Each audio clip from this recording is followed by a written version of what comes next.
NSA's searches of America's phones and computer records are un-American and a threat to our civil liberties.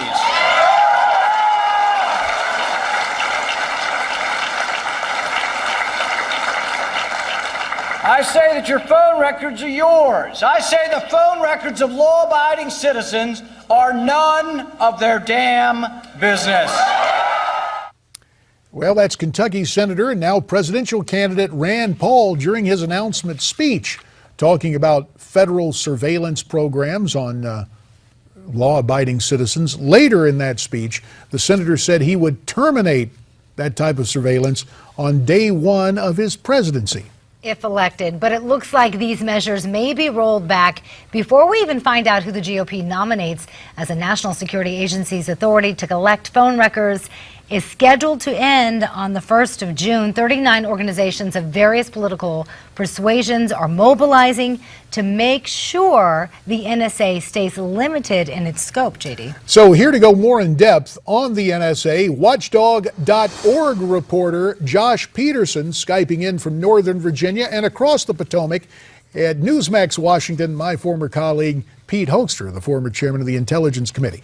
Josh, you reported at watchdog.org yesterday on this coalition of activist groups. What groups or notable groups are part of this coalition? Good morning. So the Electronic Frontier Foundation, the American Civil Liberties Union, Free Press Action Fund, Tech Freedom, Fight for the Future, R Street Institute, the Human Rights Watch, and the Sunlight Foundation, and Downsize DC. These are all part of the 39 groups that are pushing to have Congress let Section 215 of the Patriot Act expire when it comes due in June. Josh, can you explain to our viewers exactly what Section 215 is, and based on your understanding, how it's used by NSA and how it's used by the federal government? Right. So Section 215 is the section of the Patriot Act that authorizes the NSA to have the phone records of American citizens. This is the phone records court order that was revealed back in 2013 by The Guardian and former NSA contractor Edward Snowden.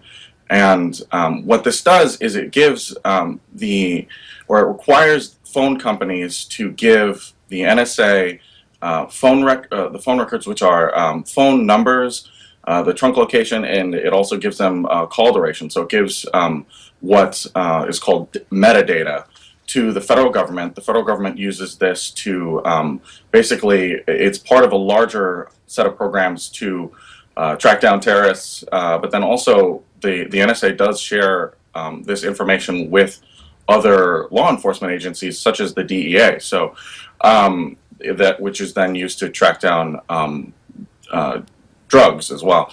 So this gives the federal government a lot of power to keep tabs on everyday American citizens. And let me pick up on that whole concept, Josh, with my former colleague Pete Hoekstra. Pete, you and I were there in Congress. We both voted for the Patriot Act. My final vote for it was because every year we would take a look back at renewing it. Your concerns about what Rand Paul is putting out there, or should the NSA stay the heck out of phone records? 45 seconds, Pete. No, I mean, this is, I think, something that's widely misunderstood. NSA only can go into that database. Yes, they have the records, but they can only go into that database based on specific information and specific requests and authorization to access it. So it's not like they're snooping all over it and going in and trying to find things. Only when they've identified a specific target that is an American, they have to get special permission. Then they can go in and access that information and find out what that one American, actually not that one American, what that one phone has been up to. And so it's much more limited in scope than what I think other folks are playing this out to be. It's not Big Brother. Well, on that note, we'll have to end the conversation. Pete Hoekstra, our thanks to you, and Josh Peterson, likewise our thanks as you Skype in from Northern Virginia. And hour 2 of America's Forum is straight ahead, so stay tuned.